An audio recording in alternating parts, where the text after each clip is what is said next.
I am resident of Collinwood for YouTube Jules Sains. That is Vickie Ray. That is Tom Diamond. We are here to talk to Time Tunnel. Episode 3. So the end of the world, if you will, or at least they think it's going to be. And you have them in a mine shaft. I love the set design of the mine shaft. You're looked very realistic. Came for Bonanza. I think the whole episode was. I think he the was whole a episode. thrifty person. You got to admit, he was extremely thrifty. I think the whole episode was a big improvement over the second episode, which I had my earpiece about. I know you liked it, but here they seem to put everything together. They had Haley's comet entering the tunnel. They had Jerry, and they're going to use the actor that plays Jerry. Where's my head? But they're going to use him in a few episodes, and isn't it funny that Anne went ahead and used the time tunnel circuits to give him a electrocardioversion, and for all we know, she could have killed him because they had no idea how many whether it was 200 joules or 300 joules or whatever it is. So she could have killed him right there. So he's lucky he survived. But I thought it was well. I am going to say, how is it that Tony? They must when they go through time, they must have a dry cleaner store that they stop off at. I was going to say, how are they getting their clothes clean? Okay, exactly. And they're almost like at this point, like the Princes of Darkness. Do they ever show up where anything happy happens? I mean, just something. It's amazing because he was so his and there's obscene science denial wherever they are. Everything is based on science, but everybody's denying science. They're all science exactly. Exactly. I think, but I'm not sure that the guy that played the professor, I think he was in, if you remember Bye Bye Birdie, I think he was the Russian conductor. You might be right. You might be right. Yeah, it just he was the one who when he swallowed that that little pill that Albert Peterson developed in his eyes, started going all over the place, and he started Romeo and Juliet in 78 RPM. But he's a good actor because he had a good Russian accent in Bye Bye Birdie, and now here he's this educated college professor. But don't you know that Doug is writing everything on a blackboard to try and convince him? And doesn't that remind you of Day the Earth Stood Still, where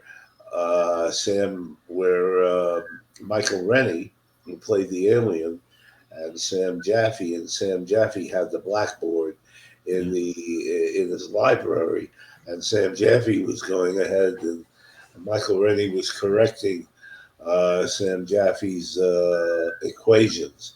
So I couldn't get over that steal, but it didn't matter because I think the episode went very well. I read somewhere that Irwin Allen was one of the writers. He was not credited, but he was one of the writers there. So at least he was sticking his hand in, and you could kind of see. And the score is getting together. You know who did the score?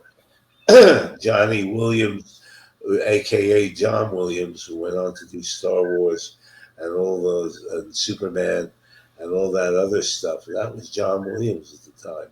Cool. So they had some talent there, and I give the episode an 8.5 out of 10 because I think it was well done.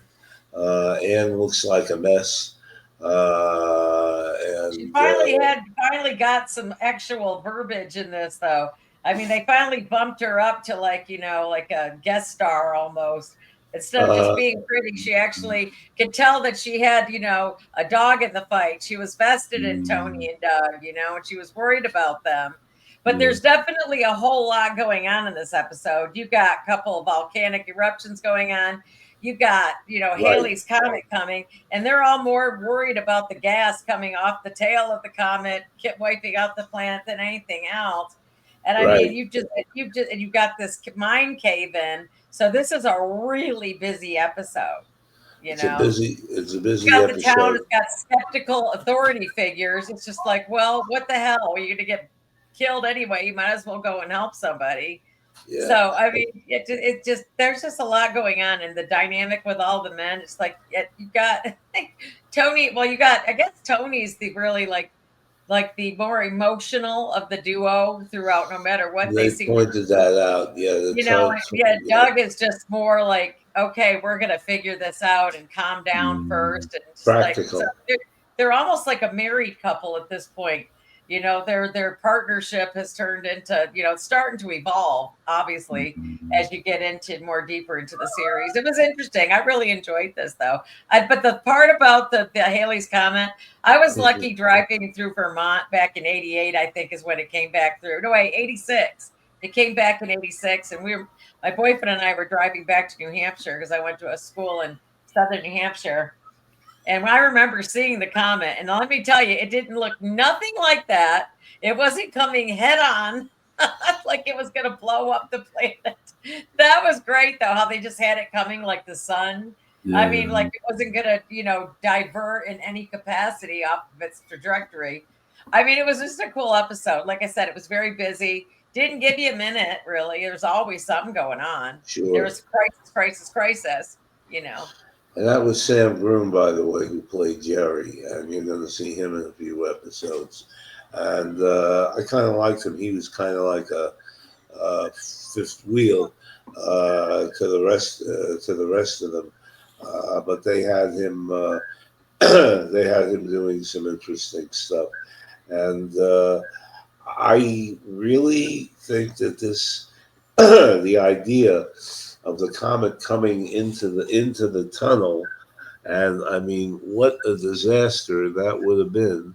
Well, the It, comet was pretty big when you want to think about it. I mean, it would have wiped tremendous. out the whole planet if it had hit. I mean, It's I guess what was it, tremendous. magnetically or ergonomically or whatever? It was just attracted, like attracts like. Is Magnetically, that I what was think. going on? Magnetically, I think, and Yeah. it was. But did Uh, it hit though? I didn't understand the end. Did it take out the time tunnel for a brief amount of time, or did Yeah, it then actually hit somewhere in another astral, or what was going on with that one part? That well, that I again, did not understand.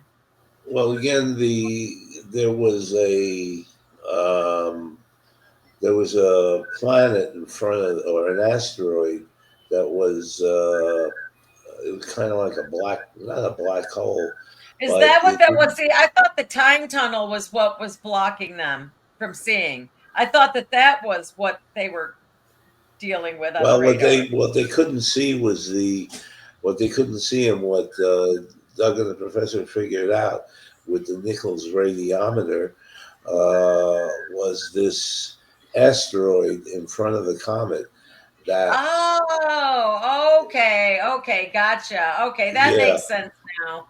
and Okay, I don't know how that went over my head that's why the comet didn't strike Earth, because that because it was asteroid was attracted to something else. going, That okay, that makes yeah. sense. So I the thought the asteroid time was tunnel going, threw it off for some reason. I don't know no, why I didn't comprehend that. Okay. the asteroid was drawing the comet away, but you couldn't even see the asteroid. Well, first of all, they must have had um, uh, another uh, another movie or another stock footage or something. But this time they used stock footage to a minimum.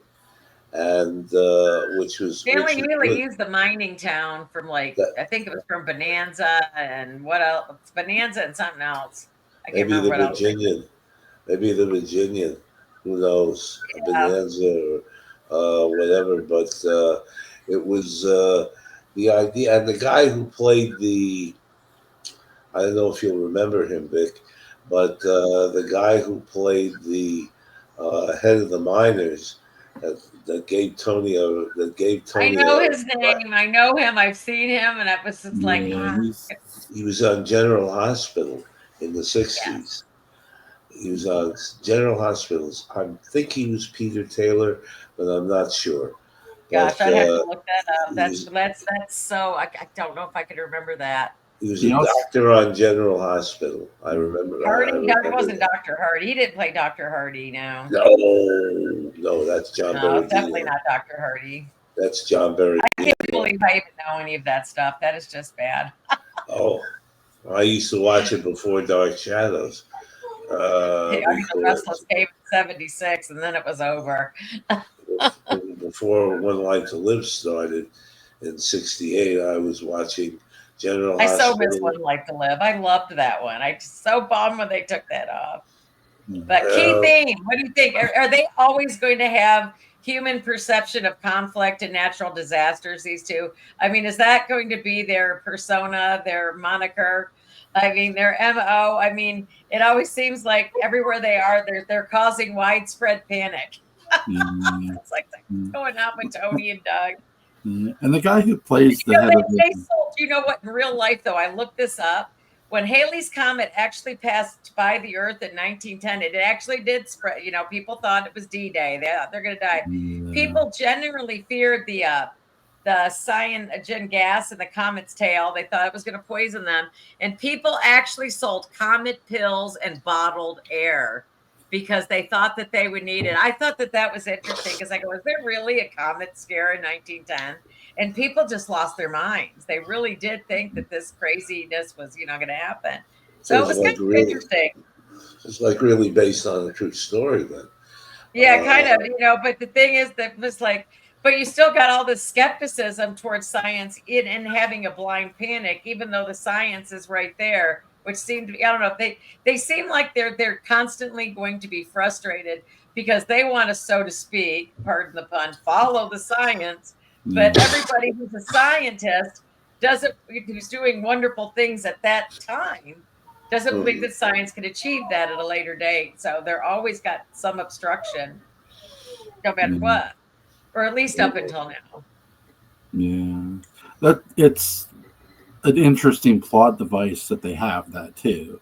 So you're going to have everybody be doubting Thomas's toward their direction. Also, the guy who was the head of the mining company, he was the sheriff in the series Oh, one, him. the rifleman. Um, Yes, he was. I could not place him. You are right. yeah. He was Oh, him. also he also played another sheriff in what is it, a western with John Wayne. I He forget did the nothing but sit in his ass and get on the phone and tell people that there was nobody available to help him. name. He had Well, a everybody really thought, what were they going to do? They're Well, standing out there with torches, waiting for it to hit. I mean, I could think of better things to do at the end of the world, like anything other than standing there with the torch, waiting for it to be hit. There has to be. Wouldn't you? I'd probably get blitzed or something. I don't know if I'd want to feel the act. I guess being vaporized probably doesn't hurt, yeah, right? yeah. Well, I It's mean, going to again, happen it's so fast. 1910. I mean, think about it. Yeah. Yeah, it's 1910. That's the thing. It's like, what do you do? Everybody believes the hysteria part of it. It's like it's going to end. It's going to end. Sort And of like Alderaan. yeah, I mean, nobody knew that was going to hit. it had a sense. It had like a Walton's feel to it because they all got on top of the hill and they were waiting to see the comet come down. And the professor was there saying, "In 15 seconds, the tail of the comet will disappear." And the score was very good. The score was very good, and when you see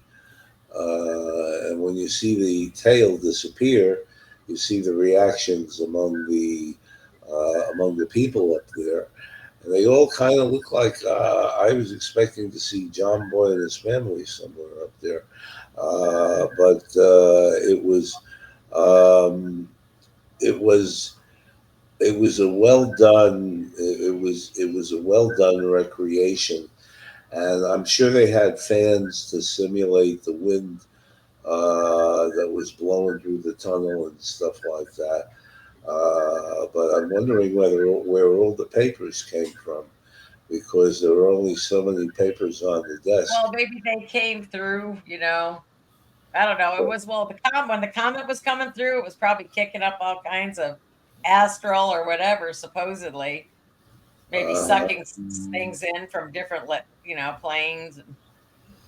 but I mean, Jerry, and think about it. If that was an actuality, that's probably going to be considered a wormhole. And how does one could really control I wormholes? would think so. I would think it is.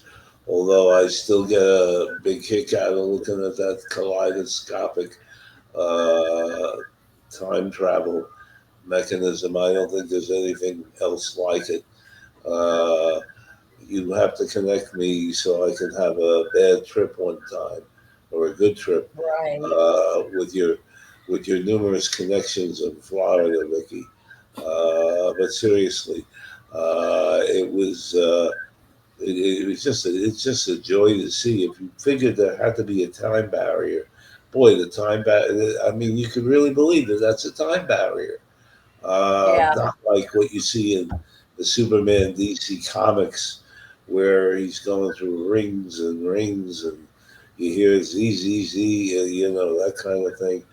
But it's a Talk poor about like the imitation. first Superman where he's trying to get, trying to turn, like when Lois dies and he's trying to respin the earth, Mm. or when he's going Yeah, to he find turns the other supposed way. like, He turns the other way, and the earth is walking. The earth is going in a clockwise direction, and he yeah. starts working, and it's going in a counterclockwise direction. So it's changeable. That was Lois died, I think, or something like that, Yeah, and yeah. he got her out of the. He got her out of the got her out. What do you think on a scale of 1 to 10, Jewel? What did you like about the episode, and what did you not like about I the really episode? like the sets, the mining sets, and the sets overall. I take it they're fictionally, at least in the going back in time, 'cause they don't say what state they're in.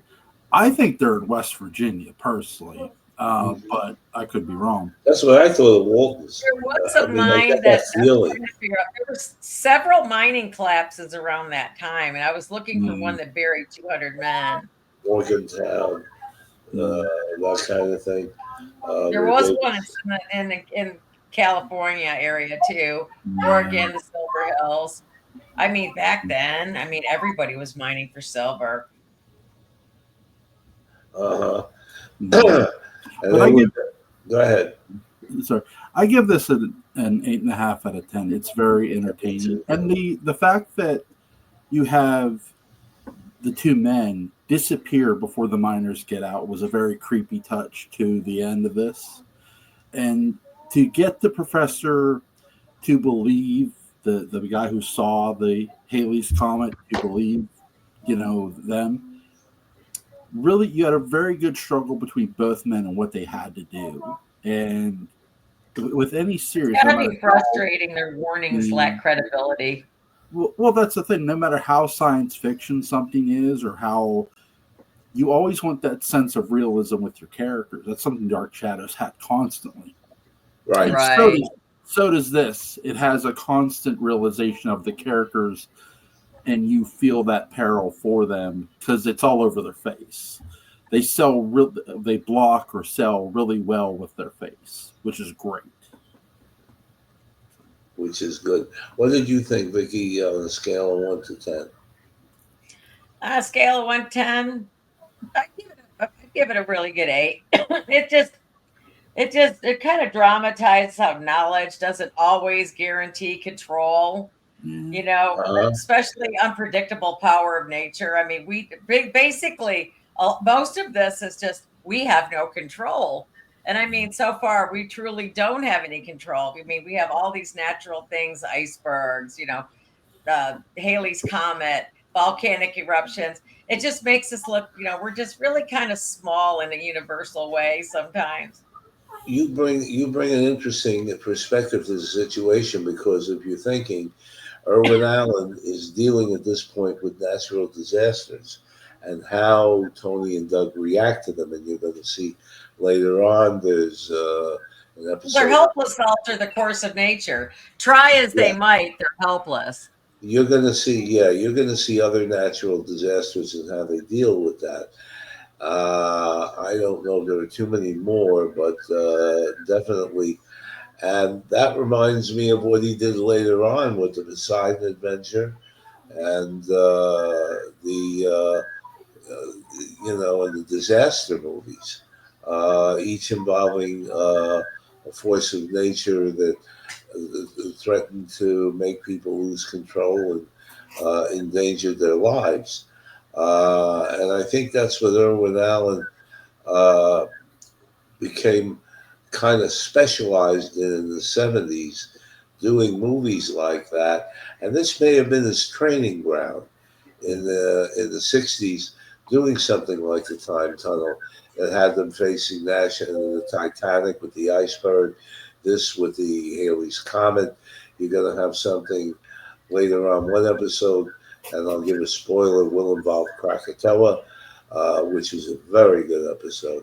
And It's a that's about blooper, it. though. You missed it. They What's that? mistakenly referred to Krakatoa when they were talking about the volcano. Krakatoa blew up in the 1880s. And that's what they're, when you see that episode, that's what they're going to refer to. But and you're also gonna see some stock footage that kind of duplicates in a couple of Well, they got episodes. voyage to the bottom You're of the gonna see sea. A the lot of same. that I've noticed. You're gonna see That's the same mountain again, and saying, "What the hell is that?" But my point is that the training and so you got me thinking, Vicky. The training ground that Irwin Allen used for the time tunnel uh, was elevated when he did the movies 10, 20 years later. And he kind of embellished it with Carol Lindley and "It's Got to Be a Morning After," that yeah. kind of thing. Oh Oh my yeah. God. Oh my God. Everybody loved that song. Everybody was crying. "There's got to be a morning after." I don't know if she's still alive. By the way, this has nothing to do with the time tunnel, but rest in peace, Loretta Swit, Yeah. who passed away the other day at age 87. And anybody who's a MASH fan knows I what. saw that. That was really sad. I really Yeah, was like, I always think of these people as immortal. And even getting older myself, we really aren't. And then you find out people this when they say 69 died, 70 died. It's like, wow, that just doesn't seem old anymore. So I no, it mean, I doesn't. was sad to see Loretta Swit die. No, it doesn't. And you really, it really makes you wonder because they're only 10 to 20 years older than us. Yeah. An And appointment we're all going to keep. what's that? I'm not worried about it. Later, way later, way later, way, way. That's what I'd like to say. Way later, way later. That's for sure. And you're the baby here, Jewel. Uh, what are you, 35, 40? I'm 42. 42. Okay, I figured. That kid, He's a kid. baby. I swear to God. Look at that. He's got a wife, family, and job, and does this Doing thing. awesome. That's all that Pretty full. matters. Doing awesome. Pretty Um, full schedule. Pretty full schedule. Um, I want to suggest, depending upon whether Vickie and I may or may not revive the Literary License podcast. And So we'll do something with it. We'll do something. we'll do something with it. But one thing I thought of doing, and I might as well talk about it, was to, and of course we probably have to get Vic McDonald's permission to do Star Trek Continues. Did either of you ever see Star Trek Continues, which was 11 to 12 episodes to cover the fourth season? The mythical fourth season had Star Trek survived on for another season, which takes you into Captain Kirk's Admiralty, and the sets are fantastic. The music is there's the original Star Trek music as well as new music, which could definitely have been on Star Trek. Uh, Vic McDonald from what I see, is brilliant as an actor, as a musician, as a director, he as a carpenter. I mean, he's handled all these things. I hope to say hi to him one day. But that's something we can talk about later. But as far as this episode of the Time Tunnel is concerned, um, I think that we've about anything else. I think we it's so good that there aren't really too many faults that you can This was find. a really tight episode, even as busy as it was. So they're definitely the actors are getting used to each other. They're evolving. You could tell that everybody's a little more comfortable. I mean, it's a lot more tighter. So that the sequences are more tighter. The continuity's better. Just after the third episode. So I mean, it's coming together for them. Definitely, definitely, and something probably an underrated episode, but because the next episode after this, which we'll cover next time, the day the sky fell, is a very poignant episode. Yeah. Yeah, it Uh, looks that and, way. and I like how they give you hints at the end what you're going to see the next week. So, it's kind of I did you like to see? give you they give you a little carrot, on a stack Yeah. for you And a to, That's great, right. yeah, a great That's right. movie to go Oh, with.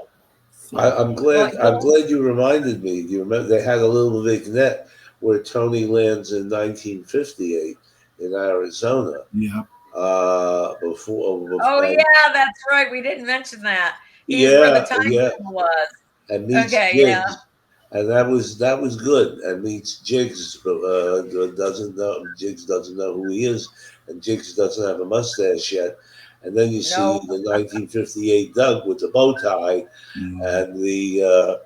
and somebody was smart enough to get the license plate from 1958. So Tony's going, Tony's going nuts. Do you know who I am? Do you know who Yeah. I am? Do you know who I am? yeah. Well, Doug, do you like know I who said, I Tony am? gets really emotional. He needs to No, chill he the gets, hell out. yeah, Nobody. I mean, somebody. I thought someone was going to slap him across the face there if he needed it. It's like, they Yeah. were going to shoot him. I mean, he ran off over. your They were going ass. to shoot him, and then they plucked him out. So that was a little extra big that that kind of that kind of made you wonder. Uh, and of course, there's no way the.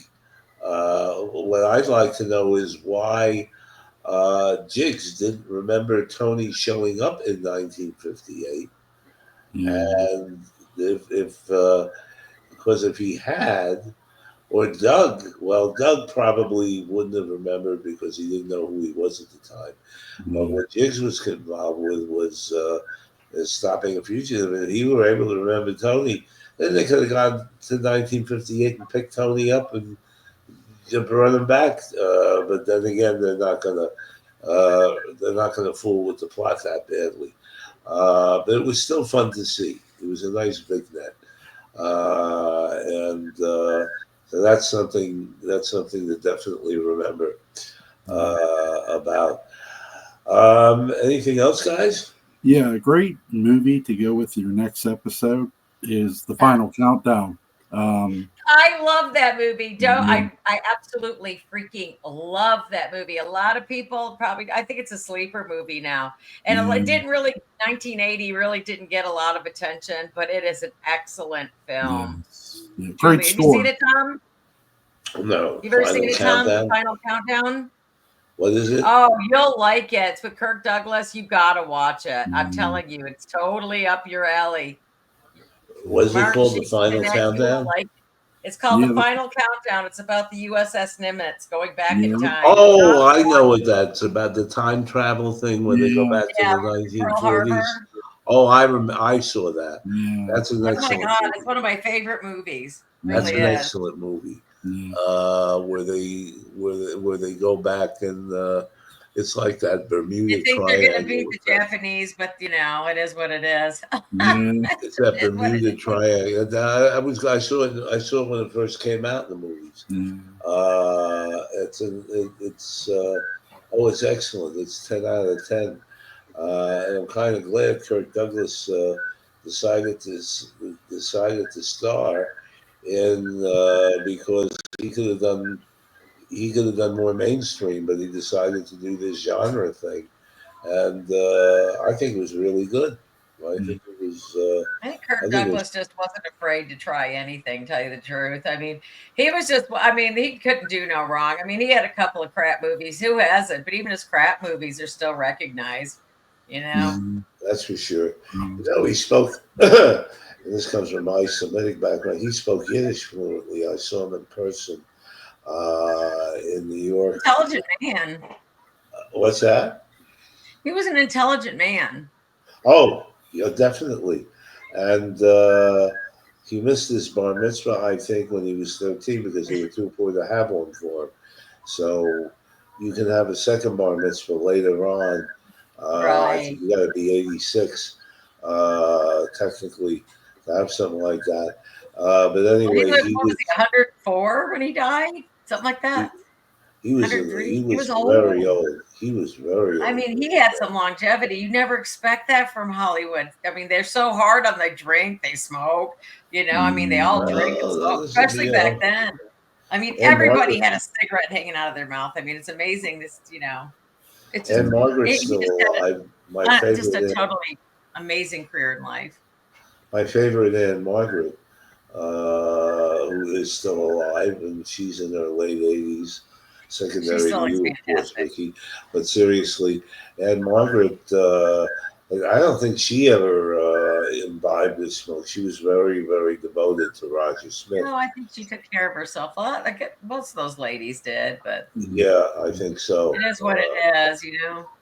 I think so. Grumpy old men, more grumpy old men. I love that movie. I love grumpy men. I love grumpier old men because that's why it is up there. I was trying to explain ice fishing to somebody. That is ice fishing right there, Mm, grumpy old That's men. That is funny. exactly what it is. That's So you funny. tell someone down here in Texas what ice fishing is like, And they gave right it. down to hit them over the head with a hammer when you get a pike. Don't believe me. They got teeth. You seriously got to beat them over the head. And they You just gave damn. Mathau and Lemon the chance to work together again. mm, That's But why. they were just so good together. They were just so good mm, together. Just makes Oh, me sure. sad that we'll never have that caliber ever again of actor, comedian. mm, It's not going to. It's not going to happen.